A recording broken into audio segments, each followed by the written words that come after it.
All right, we are live. Welcome, everybody. This is our first time doing this market-to-market kind of channel where we're talking different things with some e-commerce and getting more into the real estate side of stuff. We had a lot of different comments and DMs and questions about what we were doing before when we interviewed Makayla, talking about her journey from e-commerce into real estate and running a seven-figure Amazon business, running seven-figure retail business, doing long-term rentals mainly and some flips.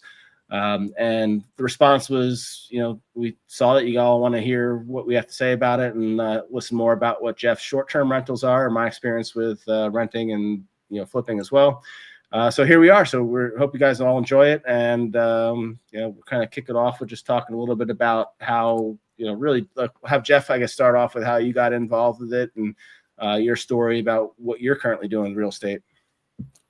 Yeah, so I started in 2020, more of just looking for a personal vacation home. I started to get into the skiing and wanted to get a house by the mountain, and started looking, and I found a house that I liked, and I wanted to rent it because I didn't want to have to cover the mortgage myself, and found a house, and it was COVID, so we had what did we do? We Zoomed the walkthrough, liked it, put the offer in on the house, and then we went up for the inspection. We're like, well, in case we don't like it, we should check out some other houses. So I found another house local that looks pretty cool. The house that we had put the offer on was, it was a 5,000 square foot house that was sitting on 5 acres, about 15 minutes from the ski resort.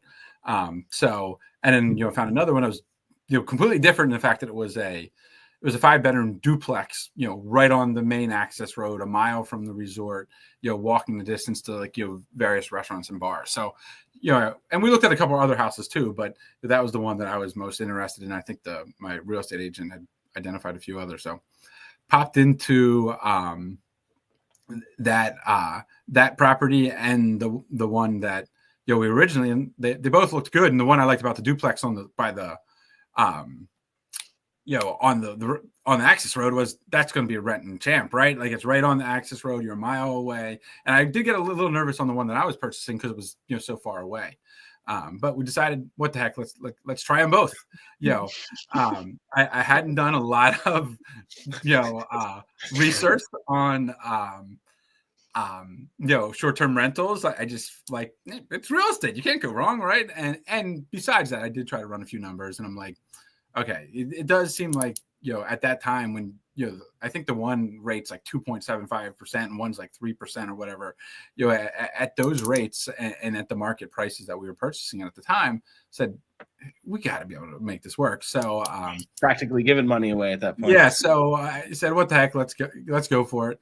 And, it was COVID. So the Amazon business was pumping, and I said, hey, we can take a little bit of money out of that and give it a shot. So that sort of was my entry point. Had no clue what I was doing. My real estate agent, said, hey, why don't you talk to this person? She has an Airbnb. She posts a lot on Facebook and, advertise it. She knows what she's doing. I'm her agent. I can refer you to her. So I talked to her, and, because the big thing for me with the short-term rentals, I talked to a couple management companies, and they wanted 30 to 40%. So I was like, nope, I'm going to figure this out myself. I'm not making money, paying somebody 40%. Just to manage, not to deal with the laundry and all that stuff. Just to you still were paying the cleaners. They were just holy I think some of them had cleaners and you could pay, but there was 40% plus you still paid the cleaner. It was, it was a lot. So when I talked to this person, it was like, and what I didn't like was I knew I wanted to do it myself, right? But when you create the listing, it's all under their company. Now, obviously, under their company, they have a lot of reviews as overall company, so that might help a little bit. But you couldn't take over the listing off of Airbnb if you fired them. So, when I did talk to this other person, she knew all the local contacts, and she's just like, part of this, I'll set up your listings for you. So she created the listing, showed me how to do it. And for a year, I just had her running it, but sort of training me at the same time. And she had all the contacts here. This is who you want for the cleaner. This is, this person. Yeah. I mean, that's valuable because, we're 6 hours away, so I'm not going to be there. And that's how I learned, and we made it through about the first. We closed in August and September, so got the properties ready for fall. They have leaf peeping is a big season up there, so we did halfway decent with the leaf peeping, and then you got in the winter, and it was like, oh damn, this is good. By the end of the winter, we already hit our goal on rental income, and look, sort of had the proof of concept. So then we bought, I think 7 more properties. Is that the one that you massively renovated and have like all the disc golf and stuff around it? Well, no, we did. We did add a disc golf course. We added a tree house. But most of what cool. I'll have to show some pictures of the tree house. Just like Makayla's properties. The tree house is like, I mean, the tree house might be as good as some of the properties that you, at least when you purchase, before you fix. I don't put the tree inside the house. It already grows in there. But, we, what was I going to say? You started off with those and then you escalated it. Yeah. So yes. Ultimately, our general approach has been find properties that don't need a lot of work. We're not, the experts that we'll talk about how Makayla does it, but most of ours don't need a lot of work. And it's like really minimal fixes. Like, hey, we see these guys are renting on Airbnb, but they don't know what they're doing. Like one of the guys I bought from, like their cover photo, I think was upside down. Like literally, like that's, they have a listing and the first photo that they show of their property to try to get people in, the cover photo is the house is upside down. Like, so finding people that clearly didn't know what they were doing to maximize the income, and they're seeing, hey, these houses are, going, to really trying to find properties that we think we could be able to increase without doing a lot, just better photos. Like for Airbnb, we highly recommend getting a top of the line photographer, no matter what it costs. That's what's going to help you, get bookings. Of course, you also have to make sure that it's not just all the show, because if it looks great, but then on the photos and it's crap when they get there, that's another issue. But, in general, making sure you have it, good photos. And like the first house we purchased, we added a dartboard, which may not recommend because you end up with a bunch of holes, but you added a dartboard. We added a Wii entertainment system. We added a foosball table. We added a shuffleboard. Really try to highlight the the hot tub. We eventually added a disc golf course. I don't know if we had that right away, but we added a 9-hole disc golf course on there, and we added a treehouse, and just things that sort of make it stand out. We live up there much in the summer. Come visit. So how do you stop people from like taking a shuffleboard piece or like a random thing? Like your manager's not going to be able to like walk in there, cleaner. Yeah, I think somebody stole our Mario Kart from our Wii system. Yeah, I was gonna say they're gonna steal Mario something. Kart. I can't believe they took Mario Kart. Like a brand new Mario Kart went for like, it's like $1 million or something, like in the package still for 64. Yeah. That's yeah, no, this is a Wii version, but I mean, you definitely lose stuff, and have things damaged, and you're right. You can't. It's just part of operating the business, or like returns. But do you find out from like the next person that's like, hey, the cue ball's missing? Yeah, we do end up with things like that of like, we had a guest that I think was not happy with us. And I think they took all the batteries out of the remotes. And then, the next guest is like, there's no batteries in any of these remotes. Or they were just cheap and we're trying to, take all the coffee pods. Yeah. So, but yeah, it is. What about towels? I feel like that's a hot item people like to steal. I think people accidentally take some too. Like I don't know that towels, it's always on purpose. Stuff like towels, that. It's like a hot pillows. No, and that's one that it's at least easier to find. But yeah, so that's how I got into it. We went hard very fast. 10 properties within like 18 months, and then really we've only closed in one property in the past like 3 years, because we've really been just focusing on trying to get the systems and controls in place, because we just bought all these properties and it was like. I mean, at first it was just me doing, I had that person that was helping me and then moved on from her after a year. So I was doing it all myself, and it was a lot.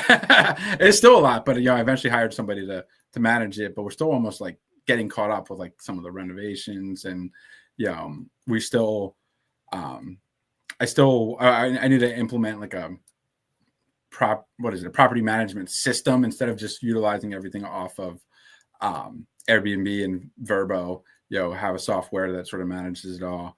And one of the other things, I imagine just like with Amazon or anything else, there's softwares that do all that stuff at this point because it's such a large platform. Yeah, we do have a repricer, but and then what's the other thing that's on our list? And just do more offline bookings. We get them. It looks for similar stuff in your area, and is that how it scours? And you set mins and maxes just like you would.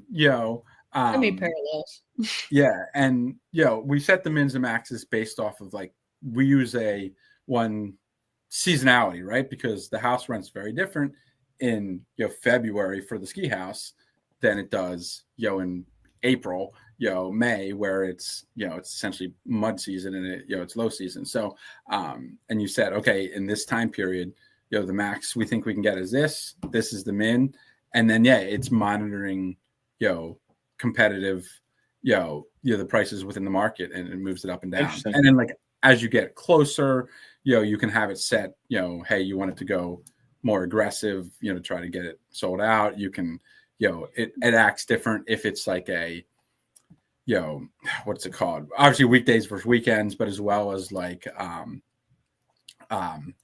gap, if you have like an orphan day or something like that, and you want to fill it, it'll price it cheaper because now you have a much smaller audience because you just have one day you're trying to fill. So and then you set your min so at least covers your cleaners and overhead and all that. And it's always a balance too, because you don't want to, there's thought that you go too low and you're more likely to get riffraff in there, that's going to cause trouble. Granted, some of our most annoying folks are the ones that spend the most money, so you never know. And your friends you let go there for free. Makayla. Wait till I get my fixator taken off my ankle and I'm in. That's awesome. Yeah. So Makayla, your whole process, I mean, I know some people may or may not have seen, last week's thing, but the quick recap on just you left Amazon, went into doing real estate, kind of sort of a choice, sort of forced by, Amazon's hand on the, just the ambiguity of like what they were doing with the Section 3 stuff. So then you started buying the properties with the intent to eventually flip them, and then ended up getting into rentals. So kind of what is your whole process, since you're more long-term? Well, you're all long-term. You're not any short-term at this point. So kind of what is your whole deal?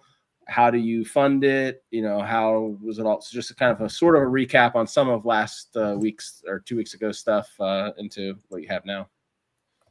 So my motto, just the condensed version, you don't have to tell your whole thing with the neighbor who froze your pipes and consoles, and then to flipping obviously crusties or houses now. That's basically in a nutshell. We went from flipping consoles to flipping houses.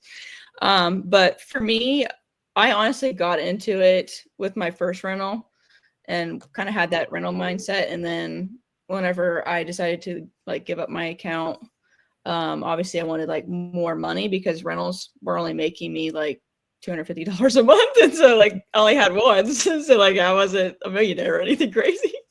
So it didn't even cover my basic living expenses, was not that much anyway. So I went with the mindset of having I was wanting to flip houses, and I ended up not making money on my second house that I purchased, which was my first flip, and almost decided to completely abandon flips altogether until I figured out Makayla, you don't have any money. You only have rental money, and I only had 2 rentals at the time, so I was making. And not all your neighbors are going to be crazy and flood your house. So yeah, there's stories about that on the last one. But I'm into long-term rentals. Most of my houses that I have now, I think we're at 28 rentals, and then I've got 8 or 9 flips, and then I'm purchasing one probably next week. And then I've got another one. I feel like you got 1 or 2 since 2 weeks ago we last talked to you. Yeah, I've gotten more under contract since then. Yeah. And I'm hoping to put an offer in on one tonight. a rental. It's Nice. a cute little house. So now Jeff is spending a lot of money for things that are fully furnished in a lot of cases. They're nice. They maybe need a little bit of painting and, you know, put some digital stuff on the doors and make it so that it's more user friendly for short term. What is, I mean, you're obviously in Ohio, which is, you know, housing market's a lot different than a lot of other places in the nation, but like, where are you at with your like average cost of your, you know, house that you're getting into, and how do you fund that?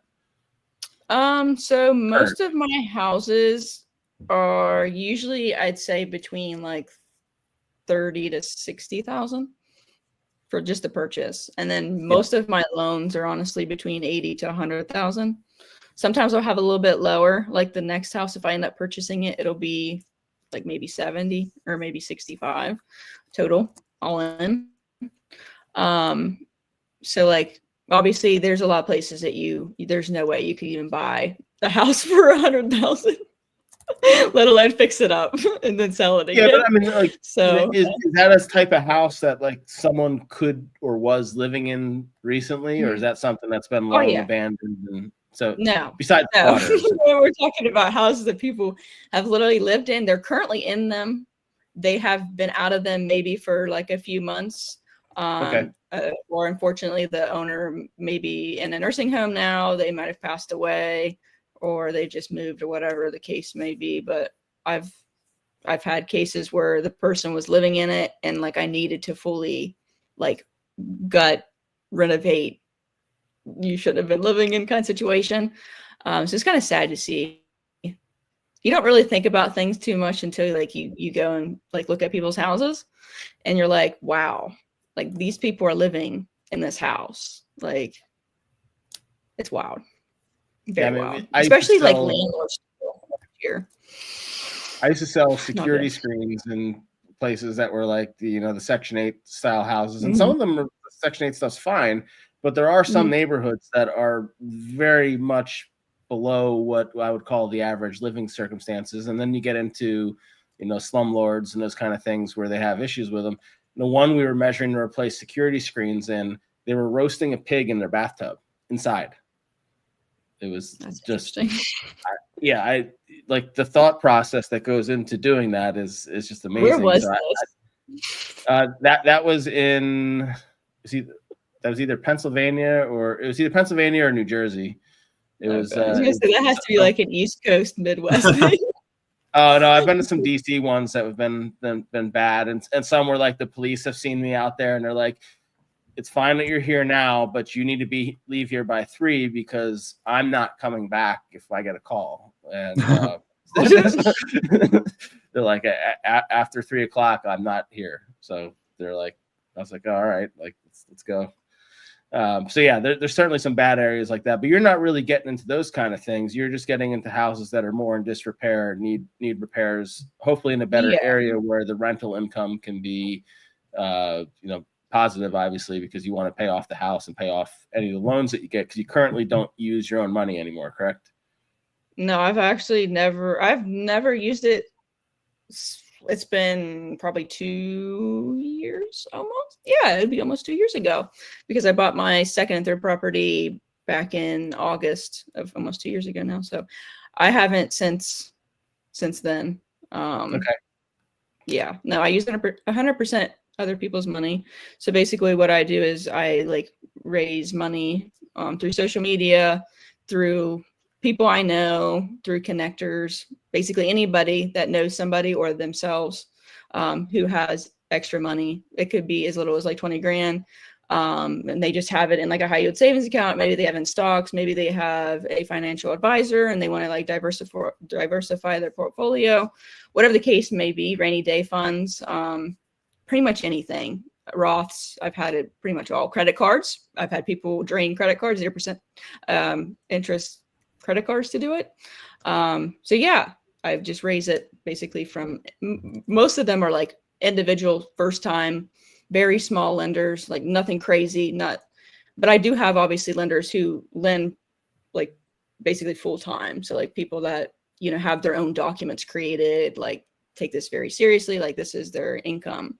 But most of them, like I said, are first time investors. They've never actually like lent money to anybody before. And then you pay annualized fees out to them for, Yeah. it's a set thing across the board that you get to them for the most part. Yep. 15% annualized. For the first deal, I usually do interest only payments every month. And then obviously you get your principal back at the end of that deal.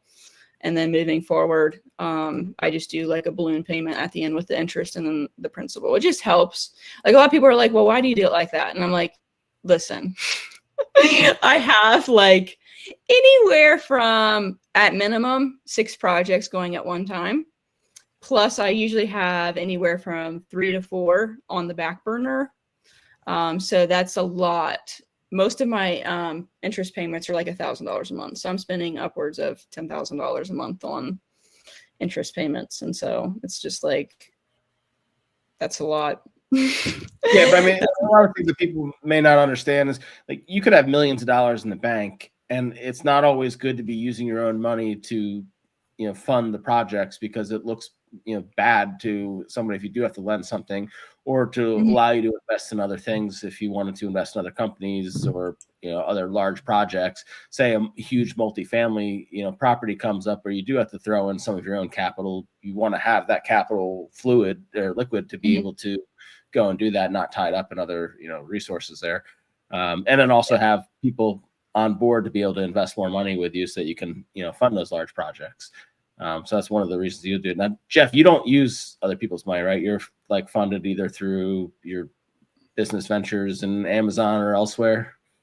Yeah, or it's funded through other people's monies. It's just it's a bank. So more traditional funding. So we tend to go out and you get the loans, especially again when we first started, and we were getting loans under 4%.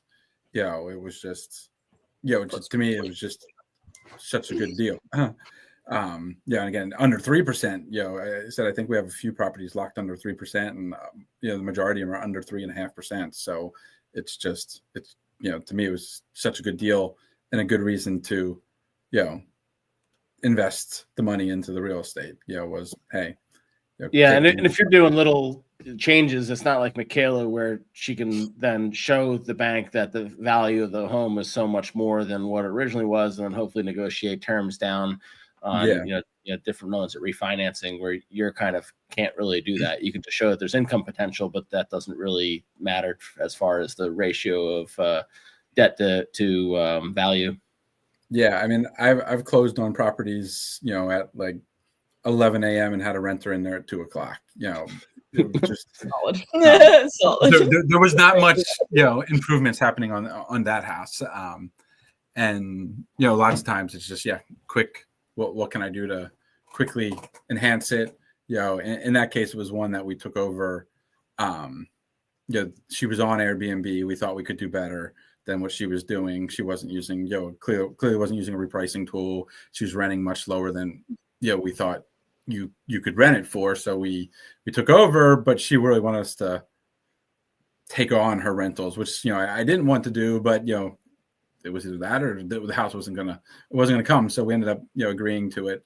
But so we had to transfer her Airbnb rentals over to ours. And then, they were already lined up for much of the summer since we had to close. It was like early June in a beach property. So close. So if you wanted to buy another property in the next 2 months, would you then contact your realtor in whatever area that you like to buy in and then source houses that way? Is that how you normally look at stuff, or do you find something ahead of time and say, hey, these are the things I want to look at? Yeah, I don't think a realtor, I think my whole life I've never had a realtor actually find me a property. I find the property, and obviously they do some of the heavy lifting, and especially well, I don't know, but because you can get registered as your own and save that 3%. And I mean, it's helpful to have the experience there, especially when we had early on. I mean, the market was insane, right? Well, not early on.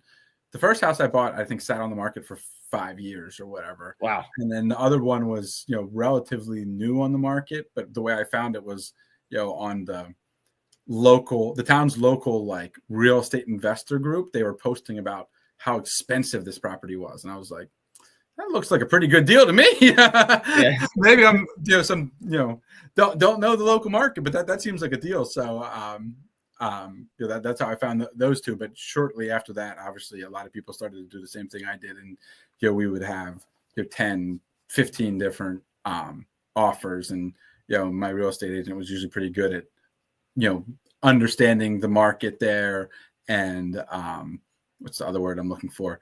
You're getting some, I don't want to say inside information, but getting some information from the realtors. Obviously, it's all of a game between all of them trying to, the selling agent trying to maximize it. But and definitely had some learnings as we lost a few properties. We got to the point during like peak, I think it was like 2021, where we'd have the highest offer, but because it wasn't a cash offer, we were losing out to the cash offers. So then we started having to put, escalation clauses in the offer that included, we will be $1,000 over any bank offer, but any, cash offer will beat it by 10 grand or 15 grand, depending on, how bad we wanted the property to, give us the edge over the cash only offers that were coming in that we're not paying that in cash. So how can we get it? And so there's just some good insights from there, but there's also, I don't remember what book it was. It was Freakonomics or what it was, but it talked about whichever book talked about how like real estate agents, fighting to get you extra money, and versus if they are selling their own home or whatever, doing that. And for them to get $10,000 more for you is not a lot of money for them. So they're only going to push it so far. Whereas if it's their own home doing it, they're going to push it a lot further and work for it. So like to an extent, they will try to get you the best deals and everything, but it also takes money out of their pocket. So they want it is the challenge, right? They are financially motivated to have me pay the most amount of money, right? Like, even though they're working on, and in one of the houses I bought, my realtor was both the buying and the selling agent. Money. But, money. So good money for him, and obviously, had some conflicts there. Though it was the third property we bought, and it was probably one of the biggest steals of that we got. So it ended up working out. But it's we do our own research, and what I always did is look on like realtor.com and find properties that are open, and then I would go into Airbnb and VRBO and see if they're listed there, and if they're not listed there, to see if I can see anywhere that they're listing. And obviously some of these are just second homes that they're not listed, and then look at the competing the houses in that general area and try to understand, okay, what are they renting for? And so you're pulling all that information. It sounds like you should just get your realtor's license and save the money in both those areas. But the realtors don't. Oh no. You pay an annual fee of like a few $100s and take a course that, I know some people that are not good test takers and pass that course. So maybe one day. Right. I said we closed on 10 properties in 18 months, and getting the real estate license. Check that button on your tax form. And what wasn't one of the things that I was going to throw into the middle of that stuff. But. Now, Makayla, how do you get a house? Are you talking to realtors? Are you sending out newsletters and flyers to people? Are you driving around the neighborhood looking for stolen lumber in people's yards and random? what are you doing? It's honestly a mix. So I'd say maybe like 75% or 80% probably now, with the market changing, off market. So anywhere from referrals, wholesalers, which is a small percentage of that, or mailers, SMS, cold call, any of that kind of thing. And then the rest obviously is the other 20% is probably on market stuff that my realtor sends me or I find. But we're good friends. Stuff is like before foreclosures, right? It's not at the foreclosure point. I've bought in foreclosures actually off of the market. From a wholesaler? From what? From a wholesaler, you've bought the foreclosures, or the no, I bought them on market, from the auction kind of sites that post the foreclosures and stuff. I've done probably, let's see, 3 of those now. And then the house that I want to put an offer on today is also a foreclosure on market. Nice. Nobody wants them here, so I enjoy it. I eat those up. Mine, me, I'll take it because nobody wants to deal with it. Because obviously the home buyers in my area are honestly mostly like FHA, VA, USDA, like 60%. Is what my realtor told me, which after selling some houses, yes, I do agree with that. So like a lot of these places do not qualify for like FHA, for example, which is honestly probably the big part of that 60%. So there's not many like cash buyers or like hard money buyers or like private money buyers. So if I see one, I usually end up getting it. I don't think I've ever, knock on wood. No, I'm not going to get this house tonight.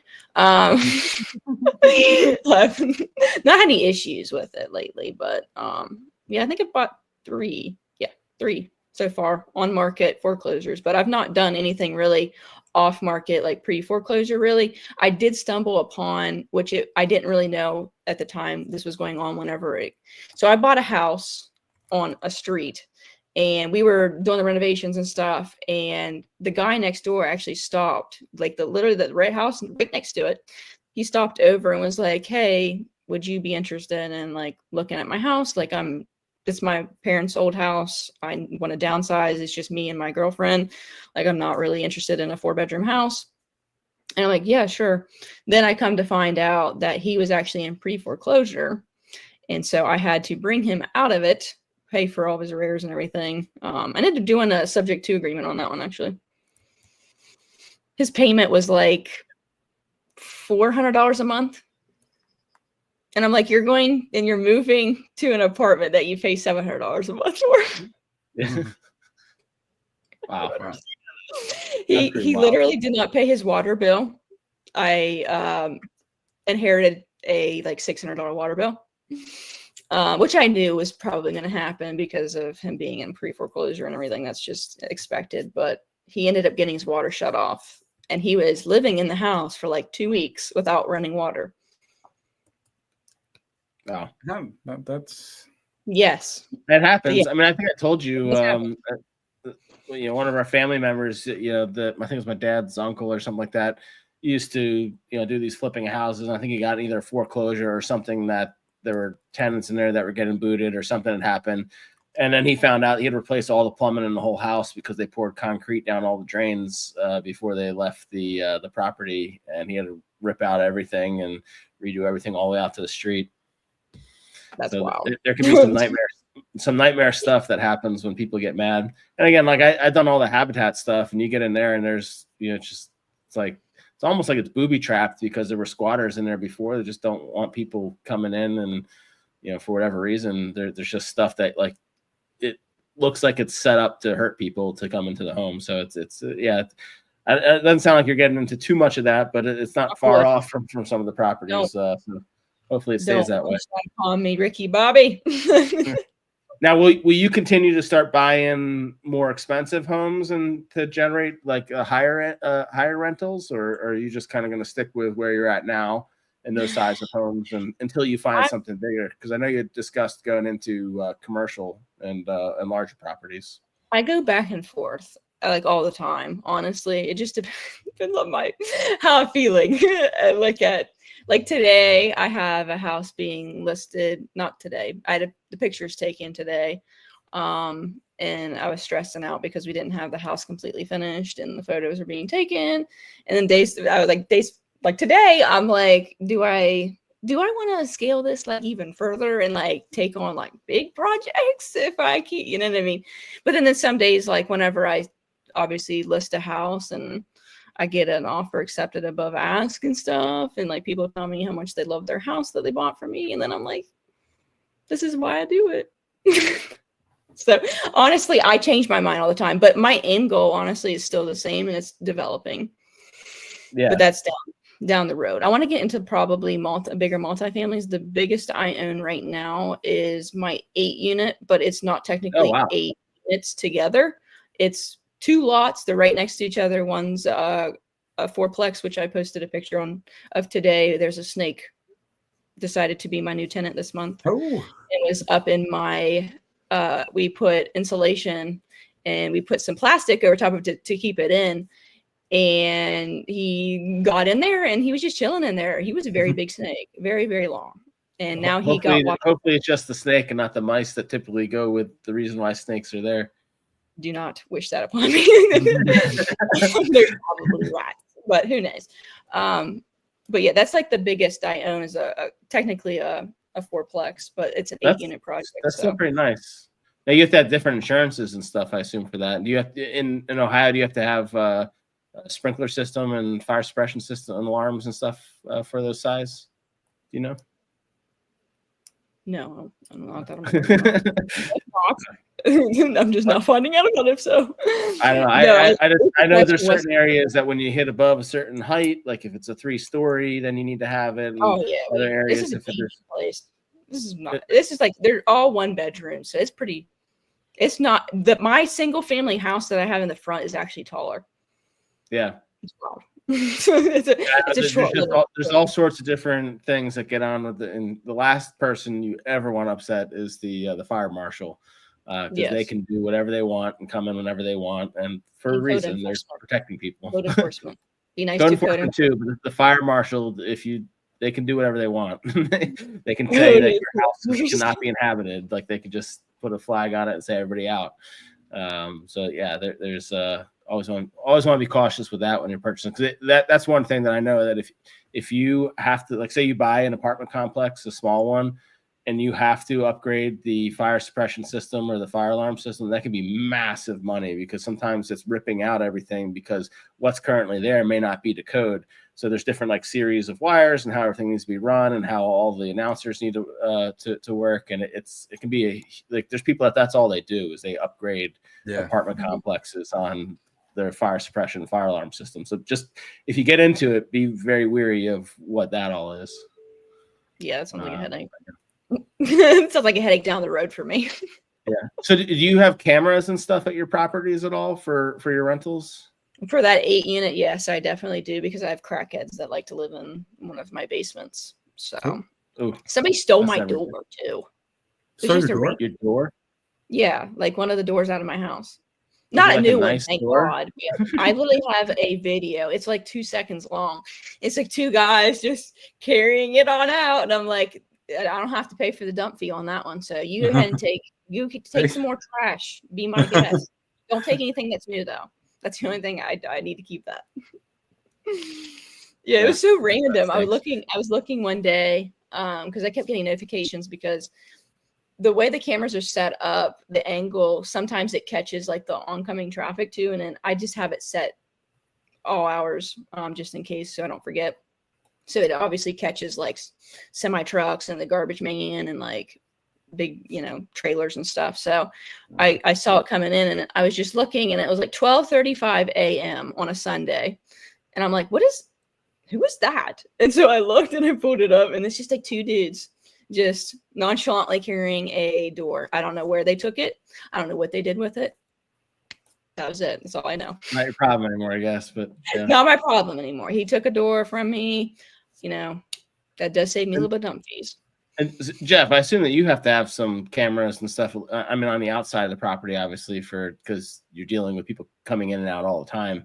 Do you have stuff that's like just at the front? Do you have like ring cameras? Like, how do you deal with all that? Yeah, I mean, we have cameras. We put them on the entry points of the doors, so that it monitors, depending on the house, but each of the at least the door entry points are all monitored by cameras. Nothing inside, but they'll capture. What about garages? Do you have stuff that monitors the open and close? Yeah, I mean, I think we only have a couple properties with garages. I think there's 2 properties that have garages, but we have it on the garage, or I'm trying to think. I think the one property we actually had it in the garage. But yeah, we monitor essentially any of the entry points, so we can see when they enter, and at times we can see, the first house we had, and we had it a little. I don't think we had it as clear in the instruction, but we have what's it called? A keypad, an electronic keypad, and we can set the code, and we set it for each guest and reset it and whatnot. But the first house also had like a lockbox next to it from that's what the old owner used. So you could see on the camera like them struggling with the lockbox and trying to enter the code that I gave them into the lockbox. And then I would send them a message like, yeah, use the code. And I think we finally, we've plastered it all over like the different welcome guides and messages so that it doesn't happen as often as it used to. But it is amazing the amount of messages. I assure you it's this keypad. What's that? I put a big arrow that says like, I assure you it's this keypad. Yeah. No, it is interesting too, because we send the code to everybody, and then probably 15% of the guests, when are you going to send me the code? How do I get into this house? We sent it to you already. Yeah.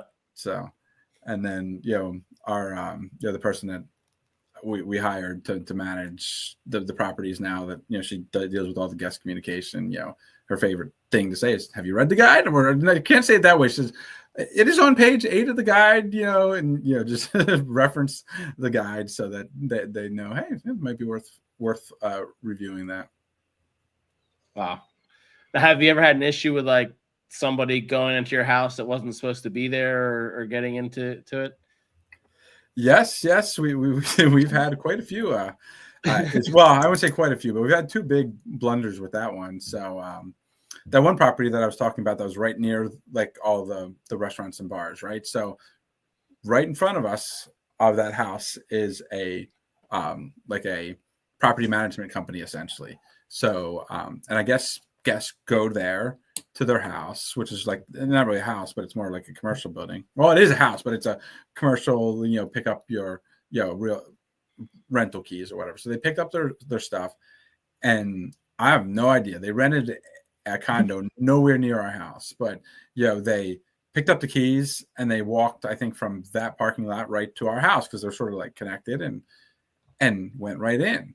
And at this point, we didn't know there was any issue. But then our actual guest checked in, and it was a duplex. So like they're sitting there up on the top, and our guests go down to the bottom. But then they're like, "Wait, we rented a 5-bedroom. Why do you have people up here?" So they're asking, we're like, "They're not used." So then we start to like review the camera footage, and you can see them like, especially when on the back deck, they're like freaking out because there's a hot tub out there, and they're like, "We didn't know we got a hot tub." Well, no, this is not your house. So we and the guests, understandably so, didn't want to go knock on the door and say, "Who are you?" And, stay away from them. Our property manager, on-site property manager, was also not comfortable with doing that. So eventually, after and it quickly got late. So we ended up, calling the police and saying, "Hey, look, we have somebody in our house. We don't know what's going on." And I guess just to be clear, you could see our door tracks activity, so we can see they entered. And I guess just take a step back. I can see they entered using my photographer's code. So my photographer is like a local buddy, down here in New Jersey, and I call him and I'm like, "Did you give somebody? You're not here, are you? Or you didn't give the code to somebody?" And he's like, "No, what the heck are you talking about?" I'm like, "I don't know. We have somebody in here," and told him the story, and he's like, "That's nuts, but it's not me." So that's when we called the cops, and I said, "I don't think there's any ill intent, but there's somebody in our house that's not supposed to be." So that they got there. By the time the cops got there. It was one of these things. I think we called the cops, but they were not there. Called somebody else. I know I had to call a few times, and probably took 90 minutes. So at this point, it's like 11 o'clock at night, I think, and they show up, and cops wake them up, and they were baffled. They didn't realize they were in the wrong place, and they showed the cops supposedly the code just happened to be the same. Code happened to be the exact same thing. So like they had rented a condo like 2 miles down the road, and somehow got confused and thought it was our 10,000 combinations or something. I mean, the odds of it is insane because, I don't know what the math behind a 4-digit code. And we probably had about 20, at that point, we had more than we should have had active, right? Like we'd set up for a guest and then just not always change it. Like my photographer didn't need to be active at all times. Because usually when we didn't have a lot active because when we set up for the guest, we always end date it. So it was more just some random ones that we kept. So there might've been 10 to 15 active. And out of whatever the combinations are, it's a lot of, it's a very, unlikely situation, but there they go. And in they went, and so we had we had to move the guest to another property, and then we were like, well, you can come back, but we got to clean it. And I don't even remember what happened, but it was a nightmare. And luckily the guest was fairly understanding, but it wasn't an easy thing to navigate. Still click a bad review. Definitely tightened up. Yeah, I mean, I think we gave them all kinds of free stuff. I think if it was the summer, we probably gave them free ice cream, and there's a nice ice cream place right around there, and gave them free nights since it wasn't their property. But that's amazing. It's crazy. And then another time this case our door was locked, but the stupid appliance company in the town comes in and the door's locked, so they can't get in. And their code doesn't work. So they're like, oh, let's check the back door. Well, for whatever reason, the back door wasn't open. So they went in the back door, then they unlocked the front door, and they haul out my oven and stove, and they install a new oven and stove. And my property manager just happens to be driving by, and it's like, why is there an appliance company at the property? Are you getting something installed? And we're like, nope. So you didn't even order it? No. So he goes, checks it out. Yeah, they had installed somebody else's oven into our unit, the exact same unit too. So no idea how. And I mean, maybe it's not a good. Maybe it would have been better if my property manager didn't drive by, because maybe I would have got a free new oven. But so then they had to uninstall it and then put the old one back in. But just crazy. In that case, though, I said their code didn't work, but they're like, let's see if we can get in the back door. And it wasn't back. It happens. I worked for a restoration company that they came out to a house. They had a note from the owner that said, hey, they're not going to be back to whatever time, but you're welcome to go hop up on the roof and start, tearing it off to do the repairs on it, because it was like some storm damage. Well, it was one of those things where it was like a tornado had gone through, so it was storm damage everywhere.